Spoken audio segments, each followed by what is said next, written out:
नमस्कार, मैं हूं अजय कुमार और मेरे साथ है मेरे सहयोगी रमेश। और आज हम दोनों मिलकर आपके सामने न्यूज नेशन का महापोल प्रस्तुत करेंगे। जी हां, ये एक ऐसा चैनल है जहां पर आपको बस नजरें इधर उधर करने की जरूरत नहीं है। हम आपके सामने प्रस्तुत करेंगे वो तमाम जगहों के पोल, एग्जिट पोल, जो आप न्यूज नेशन बस एक जगह देख सकते हैं और फिर आकलन कर सकते हैं कि 5 राज्यों में, जिसे एक तरह से प्रधानमंत्री नरेंद्र मोदी के लिए मिड टर्म पोल या मिड टर्म परीक्षा के तौर पर कहा जा रहा है, क्या होने जा रहा है, वस्तुस्थिति क्या होने जा रही है। क्या उत्तर प्रदेश में जो गठबंधन सरकार थी वो आगे बढ़ती दिखेगी? क्या दोबारा अखिलेश यादव मुख्यमंत्री बन सकते हैं या फिर भारतीय जनता पार्टी वहां सबका सुपड़ा साफ करने वाली है? पंजाब में क्या होने जा रहा है? क्या वहां पर अकाली दल की तथाकथित तौर पर ज्यादतियों के खिलाफ एक नई सरकार बनती दिखाई देगी? या फिर हम उत्तराखंड की बात करें, जहां पर ऐसा लगता है जैसे कि भारतीय जनता पार्टी अपने पुराने चित परिचित अंदाज में होगी, हर 5 साल में एक नई सरकार। या फिर गोवा में क्या वाकई में भारतीय जनता पार्टी अपने गढ़ को बचा पाएगी? मणिपुर में क्या कांग्रेस अपने आप को बचा पाएगी? ये तमाम बड़े सवाल जिसका जवाब आज रमेश और हम मिलकर आपके सामने प्रस्तुत करेंगे। और ये चुनाव सिर्फ चुनाव नहीं है, ये प्रतिष्ठा का सवाल है प्रधानमंत्री नरेंद्र मोदी के लिए, क्योंकि नोटबंदी के बाद ये पहला विधानसभा का चुनाव है। और साथ ही साथ कांग्रेस पार्टी क्या रिवाइवल मोड पे आ पाती है, खासकर तब जब बिहार में उसे थोड़ा ऑक्सीजन मिली थी। क्या उत्तर प्रदेश में वो ऑक्सीजन मिल पाएगी अखिलेश यादव के भरोसे? लेकिन मणिपुर में अपना गढ़ बचा पाएगी, उत्तराखंड में अपना गढ़ बचा पाएगी, पंजाब में वापस आ पाएगी, और गोवा में उनकी स्थिति क्या रहने वाली है? ये महापोल पे आज हम जो एनालिसिस करेंगे, आपको मालूम चलेगा दरअसल भारतीय लोकतंत्र में साहब ये अर्थमेटिक और केमिस्ट्री जो है चुनाव की, वो किस दिशा की ओर जा रही है। लेकिन सबसे पहले इस रिपोर्ट पे नजर डाल लेते हैं। वोटिंग खत्म और इंतजार शुरू। 5 राज्यों के मैराथन चुनावी अभियान के बाद अब दिग्गजों को इंतजार है नतीजों का। जनता भी ये जानना चाहती है कि उनके वोटों से कौन सत्ता पर हो रहा है काबिज और किसकी डूब रही है नाव। यूं तो नतीजे 11 मार्च को आएंगे, लेकिन उससे पहले हम करेंगे चुनावी रुझान का सबसे सटीक विश्लेषण। वोटों की गिनती से पहले ही न्यूज नेशन आपको बताएगा कि 5 राज्यों में किसका पलड़ा है भारी। क्या मोदी का जादू एक बार फिर चलेगा या बीजेपी को मिलेगी नई चुनौती? हम आपको दिखाएंगे यूपी, उत्तराखंड, पंजाब, गोवा और मणिपुर में किस पार्टी की बन सकती है सरकार। 5 राज्यों में कौन सी पार्टी बहुमत हासिल कर रही है और कौन जनता की परीक्षा में पिछड़ रही है। सीएम की कुर्सी के लिए कौन है जनता की पहली पसंद और किन मुद्दों पर जनता ने दिया अपना कीमती वोट। ये सब और भी बहुत कुछ सिर्फ न्यूज नेशन पर। हालांकि सभी पार्टियों के नेता अपनी अपनी जीत के दावे कर रहे हैं। ये हम अपने संगठनात्मक सिस्टम के आधार पर, बूथ स्तर की खबर के आधार पर ये कह सकते हैं कि प्रचंड बहुमत वाली यूपी में बीजेपी की सरकार आने वाली है। हम लोग तो जानते हैं कि रिजल्ट हमारे पक्ष में आना है, और रिजल्ट जिस दिन मतदान हुआ है उसी दिन रिजल्ट आया है। अब घोषित होना शेष है। अब जो कुछ होना है सब वो 11 के बाद आ जाएगा, और मुझे उम्मीद है कि हमें को मौका मिलेगा, राज्यपाल बुलाएंगे हम लोगों को। अरे उम्मीद तो रख के ही हम इस रंग में उतरेंगे ना। ऐसा नहीं होगा कि हमारे उम्मीद ही नहीं है और हम इसमें भाग ले, चुनौती का सामना करें। तो हम तो उम्मीद रखते हैं। समाजवादी पार्टी और कांग्रेस का गठबंधन एब्सोल्यूट मेजॉरिटी 12 है, उससे ज्यादा सीटें जीत रहा है। जाहिर है दावे सभी कर रहे हैं, मगर धड़कनें सबकी तेज है और सभी को इंतजार है शनिवार का, क्योंकि इसी दिन तय होगा कि किसके घर मनेगी जीत की होली, किसके यहाँ उड़ेंगे खुशियों के रंग। Team news nation. और इस दौर में सबसे ज्यादा जो आकर्षण है वो उत्तर प्रदेश विधानसभा का आकर्षण है। और यही कारण है, चाहे समाजवादी पार्टी हो, बीएसपी हो या गठबंधन यानी अलायंस एसपी और कांग्रेस का, हर कोई 300 से ज्यादा सीटें जीतने का दावा कर रहा है। आइए आपको दिखाते हैं राजनीतिक दलों के इस दावे के पीछे आखिर आधार क्या है। 11 तारीख को किस तरह के नतीजे की उम्मीद करते हैं? 11 तारीख को बहुत शानदार नतीजे भारतीय जनता पार्टी के पक्ष में आने वाले हैं।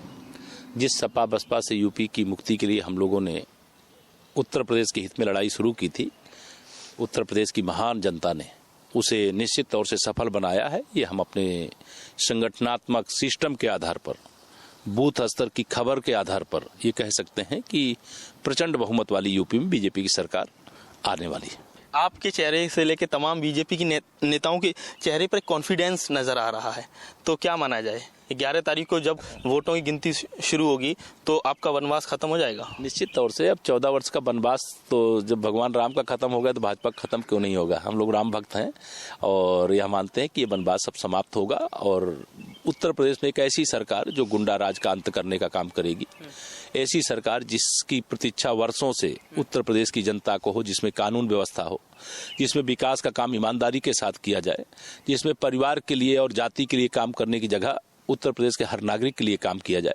क्योंकि इसके पहले की जो भी सरकारें रही हैं, माननीय नरेंद्र मोदी जी का नारा सबका साथ सबका विकास, लेकिन सपा बसपा का नारा रहा है कुछ का साथ कुछ का विकास। एक सवाल और है कि जिस तरह से हर एक दल दावे कर रहे हैं कि सबके 300 के पार आ रहे हैं, बीजेपी तो शुरू से कह रही है, तो 403 की विधानसभा में 900 सीटें बैठ रही हैं, कैसे पॉसिबल कैसे है? हमने लगातार शुरू में भी कहा था कि हम 2017 में 2014 दोहराएंगे और मैं भी यह मानता हूं और हमारे विरोधी भी ये मानते हैं, जो लहर 2014 में माननीय नरेंद्र मोदी जी को देश का प्रधानमंत्री बनाने के लिए थी, वही लहर 2017 में उत्तर प्रदेश में मोदी जी के हिसाब से काम करने वाली केंद्र की सरकार भी भाजपा की, प्रदेश की सरकार भी भाजपा की। जब सरकार आपकी आ रही है तो कब आप शपथ लेने जा रहे हैं? नई सदरी और नए कपड़े ये तय करने का काम तो हमारा राष्ट्रीय नेतृत्व करेगा। अभी इस पर हमारा ध्यान नहीं है। हम लोगों का ध्यान ये है कि 11 तारीख को वोट गिनती हो, अधिक से अधिक हमारे विधायक जीत करके उत्तर प्रदेश की विधानसभा में पहुंचे, केंद्रीय संसदीय बोर्ड और विधायक दल इसका तय करेगा। अभी ये केशव प्रसाद का या प्रदेश अध्यक्ष का विषय नहीं है। तो भारतीय जनता पार्टी के माने तो ऐसा लगता है कि उत्तर प्रदेश में 300 से कम सीटों पर कॉम्प्रोमाइज नहीं है, कम से कम 300 सीटें आनी चाहिए। लेकिन अगर आप गठबंधन के किसी भी नेता से बात करें, चाहे समाजवादी पार्टी हो या कांग्रेस, हर किसी भी नेता का यही कहना है कि गठबंधन की 300 से कम सीटें आ ही नहीं सकती। समझ में नहीं आता कि ये 300 का आंकड़ा सभी राजनीतिक दल आखिरकार क्यों गांठ बांधे बैठे हैं। लेकिन अब जब राजनीतिक दल गांठ बांधे बैठे हैं तो मानना ही पड़ेगा। रेणुका चौधरी कांग्रेस के वरिष्ठ नेता भी मानती हैं कि गठबंधन यानी कि समाजवादी पार्टी और कांग्रेस को कम से कम 300 सीटें आएंगी। कांग्रेस नेता रेणुका चौधरी हमारे साथ बातचीत करने के लिए हैं। रेणुका जी, तमाम नेताओं की धड़कनें बढ़ी हुई हैं और पार्टियां बेसब्री से इंतजार कर रही हैं रिजल्ट क्या होगा। आपका अनुमान क्या है? यूपी की बात करें खासतौर पे, सबसे बड़ा स्टेट है और माना जा रहा है कि वहीं पर सबसे बड़ी लड़ाई भी हो रही है। सबसे बड़ी परेशानी तो प्रधानी की दिखी है कि 3-3 दिन तक कैंप लगा के वहाँ बैठे रहे और फिर भी उसके बाद हमारे सिर्फ 62% करीब वोटिंग परसेंटेज हुई है। तो जिसकी धड़कन ज़्यादा बड़ी है उन्हीं की ज़्यादा परेशानी भी है। हम तो इत्मीनान से बैठे हैं, हम अपने मेहनत कर चुके हैं और हम उम्मीद रखते हैं कि आम जनता और पब्लिक असली बात समझ जाएगी और डेमोक्रेसी के नाते हम इलेक्शन का रिजल्ट भी देखेंगे। पंजाब, उत्तराखंड, गोवा, मणिपुर, यहाँ भी कुछ उम्मीदें हैं लगता है कांग्रेस को कि इन राज्यों से जो है जनता का रुझान कांग्रेस की तरफ रहेगा। अरे उम्मीद तो रख के ही हम इस रंग में उतरेंगे ना। ऐसा नहीं होगा कि हमारे उम्मीद ही नहीं है और हम इसमें भाग ले, चुनौती का सामना करें। तो हम तो उम्मीद रखते हैं। तो आपने देखा, हर किसी को उम्मीद है, लेकिन जनता ने किसकी उम्मीदों पे पानी फेरा है और किसकी उम्मीदों को रंग भर दिए हैं, ये 11 तारीख को पता लगेगा। लेकिन आज हम आपको महापोल में जरूर बता देंगे कि हवा का रुख किस पार्टी की तरफ बह रहा है। एक बड़ी खबर और आ रही है कि रविदास मेहरोत्रा कह रहे हैं कि साहब एसपी कांग्रेस गठबंधन का फायदा एसपी को कम, कांग्रेस को ज्यादा पहुंचने वाला, यानी कांग्रेस फायदे में रहेगी। लेकिन रामगोपाल यादव का भी कहना है साहब कि एसपी की वेव ऐसी चली, 2/3 बहुमत से इस गठबंधन की सरकार उत्तर प्रदेश में बनने जा रही है। हमारे साथ बातचीत करने के लिए रामगोपाल यादव जी हैं। रामगोपाल जी, तमाम नेताओं की धड़कनें बढ़ी हुई हैं, खासतौर से चुनाव परिणाम को लेकर देखें तो किस तरह से आज धड़कन नहीं बढ़ी हुई है। समाजवादी पार्टी और कांग्रेस का गठबंधन एब्सोल्यूट मेजोरिटी 12 है, उससे ज्यादा सीटें जीत रहा है। भरोसे के पीछे किस तरह की फीडबैक को आप लेकर चल रहे हैं कि आपको लगता है? I have seen the people, I have talked the people, I have worked the state. लेकिन बीजेपी भी दावा कर रही है कि पूर्ण बहुमत के साथ उनकी सरकार बनने जा रही है। ग्राउंड रियलिटी को जानते नहीं, वो कभी गए, कभी प्रधानमंत्री को स्वयं जाना पड़ा। ऐसा भी है क्या कि हंग असेंबली को लेकर भी आप लोग कुछ अनुमान? कोई हंग असेंबली नहीं, सर रामगोपाल यादव कह रहे हैं कोई हंग असेंबली नहीं, जो सरकार है वो सपा और कांग्रेस के गठबंधन की बनेगी। जाहिर तौर पे उनका अनुमान है, लेकिन जमीनी हकीकत क्या होगा इसके लिए थोड़ा इंतजार करना होगा। वीडियो सुभाष के साथ मधुरेंद्र कुमार, न्यूज नेशन, दिल्ली। तो उत्तर प्रदेश की बात हम लगातार कर रहे हैं, लेकिन अन्य राज्यों की बात भी हम आपको करेंगे। और हम आपको ये बता दें कि आप देख रहे हैं न्यूज नेशन का महापोल, जहां पर आपको सभी पोल की तमाम जानकारी मिल जाएगी, इसलिए कहीं भटकने की जरूरत नहीं, बस यहीं बने रहिए हमारे साथ। सवाल यह है कि अगर समाजवादी पार्टी और कांग्रेस के गठबंधन को भी 300 सीटें मिल रही हैं, भारतीय जनता पार्टी भी आश्वस्त है कि उन्हें भी 300 सीटें मिल रही हैं, तो बीएसपी का हाल क्या है? अनिता प्रताप सिंह जी इस वक्त बीएसपी से हमारे साथ मौजूद हैं। अनिता जी, हम हाथ कंगन को आरसी क्या, अब आप ही बता दीजिए, क्या आप भी 300 सीट या 350 सीट का दावा कर रही हैं? हम पूरी बहुमत से जीत रहे हैं। श्री मायावती जी हमारी अगली प्रधानमंत्री हैं, चीफ मिनिस्टर हैं। यानी कि प्रधानमंत्री पर आपकी नजर है, यानी अभी से ही आपकी ज़बान पर है। हम आधी आबादी हैं, हमारी माँ है वो, और एक माँ, इसमें 5 मुखिया नहीं है, एक ही मुखिया होता है जो घर चलाता है, और एक महिला के नाते वो हर औरत का दर्द समझती हैं। और जो उत्तर प्रदेश में जो गुंडागर्दी और जो इतना बलात्कार और इतना, मतलब हर औरत रुआसी है, सुरक्षित महसूस नहीं करती, लेकिन मायावती जी के आने पे। तो आपका पूर्ण बहुमत कितनी सीटों का है? 202 का है या 300 का है? हम तो पूरी आ रहे हैं, 300 से ज्यादा आएंगे हमारी। 300 से ज्यादा? जी बिल्कुल। उत्तर प्रदेश में तो 403 सीटें हैं, बीजेपी भी 300 मान के चल रही है, अलायंस भी 300 मान के चल रहा है। काश इस प्रदेश में 900 सीटें होती, सबको 300 दे दी जाती। नहीं, आप देखिएगा, आपको 11 तारीख को पता चलेगा, आसमान से लेकर धरती तक बिल्कुल नीला नीला रंग रहेगा। मतलब हाथी की धमक में सब कुछ उड़ जाना है, आप कह रही? नहीं, वो सब उड़ जाएगा और नीला ही नीला रहेगा। और जो इस हमारे पूर्वांचल से लेकर आपके जितने उत्तर प्रदेश में जितने भी गुंडा राज है, वो सब खत्म होगा। मायावती जी हमारी निर्विरोध चुनी जाएंगी। तो यहां हमने आपके सामने प्रस्तुत किया, कम से कम अगर आप राजनीतिक दलों की बात करें, अगर आज आप अकाली दल से भी बात करेंगे पंजाब में, तो पंजाब में अकाली दल का भी यही मानना है कि पूर्ण बहुमत की सरकार अकाली दल बीजेपी की बनने जा रही है। यह बात अलग है कि वहां आम आदमी पार्टी और कांग्रेस की जो बड़ी चुनौती अकाली दल के सामने है, उसके बारे में शायद कोई चर्चा करने को तैयार नहीं होगा। ठीक उसी तरह से अगर आप उत्तराखंड की बात करें, या फिर गोवा की बात करें, या फिर मणिपुर की बात करें, राजनीतिक दल अपने बड़े बड़े दावे करते हैं। और जैसे जैसे समय बीतता जा रहा है, राजनीतिक गतिविधियां लगातार बढ़ती जा रही है, और इन सब के बीच जो बयान आया है, वो आया है समाजवादी पार्टी के नेता रविदास मेहरोत्रा का। यानी जो पहले से ही संभावनाएं जताई जा रही थी कि अगर कुछ इधर उधर होता है तो एसपी कांग्रेस के सिर ठीकरा फोड़ने से कहीं भी नहीं चुकेगी, और संकेत उसी तरह के मिल रहे। रविदास मेहरोत्रा के मुताबिक कांग्रेस की वजह से एसपी को नुकसान हुआ है। अगर एसपी अपने दम पे लड़ती तो ज्यादा सीटें जीतती, और अगर फायदा भी होगा एसपी से ज्यादा कांग्रेस को होगा। यानी बवाल गठबंधन के बीच शुरू हो चुका है।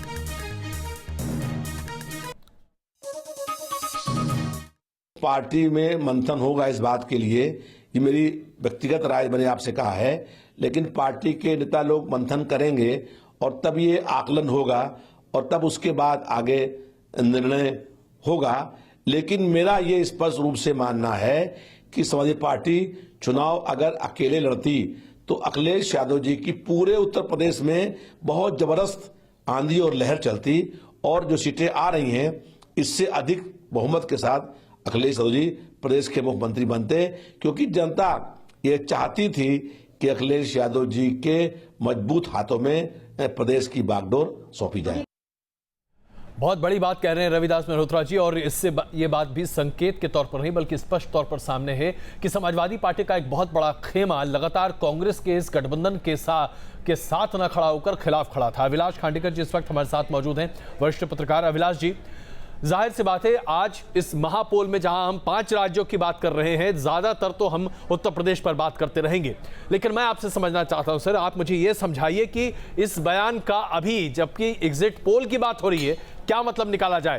पहला, क्या यह मान लिया जाए कि समाजवादी पार्टी के भीतर इस बात को लेकर असंतोष है कि वो चुनाव हार सकते हैं? दूसरा, क्या जो असंतोष कांग्रेस के साथ जुड़ने से है वो अब मुखर तरीके से सामने आ रहा है? और तीसरा, अगर गठबंधन सरकार नहीं बना पाता तो क्या कांग्रेस के माथे पर ठीकरा फोड़ा जाएगा, जैसा मेरे सहयोगी रमेश ने कहा?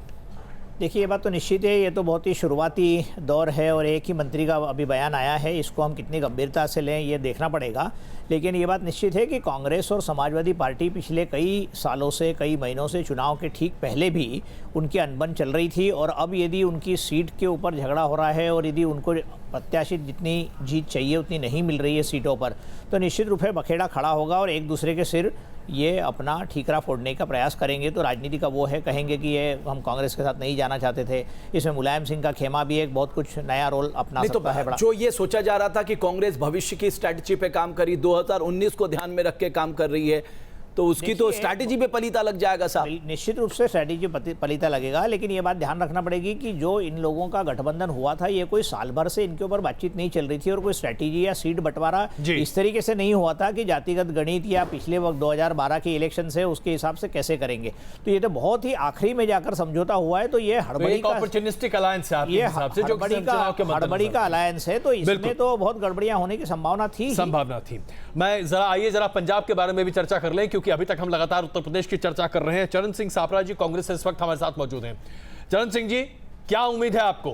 कांग्रेस पार्टी पूर्ण बहुमत की सरकार पंजाब में बना रही है?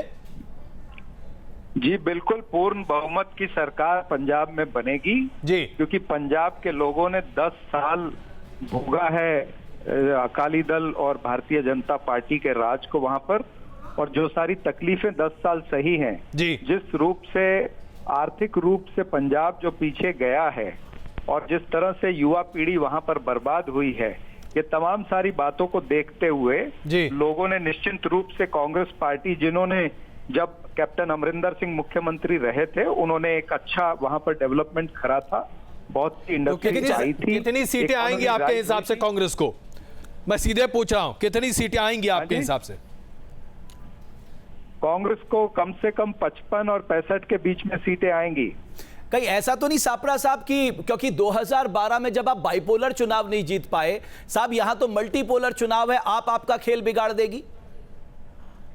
देखिए, आप कुछ हद तक खेल तो बिगाड़ेगी, नहीं तो कांग्रेस को क्लियर मेजॉरिटी, 2/3 मेजॉरिटी भी उसमें आती थी जी।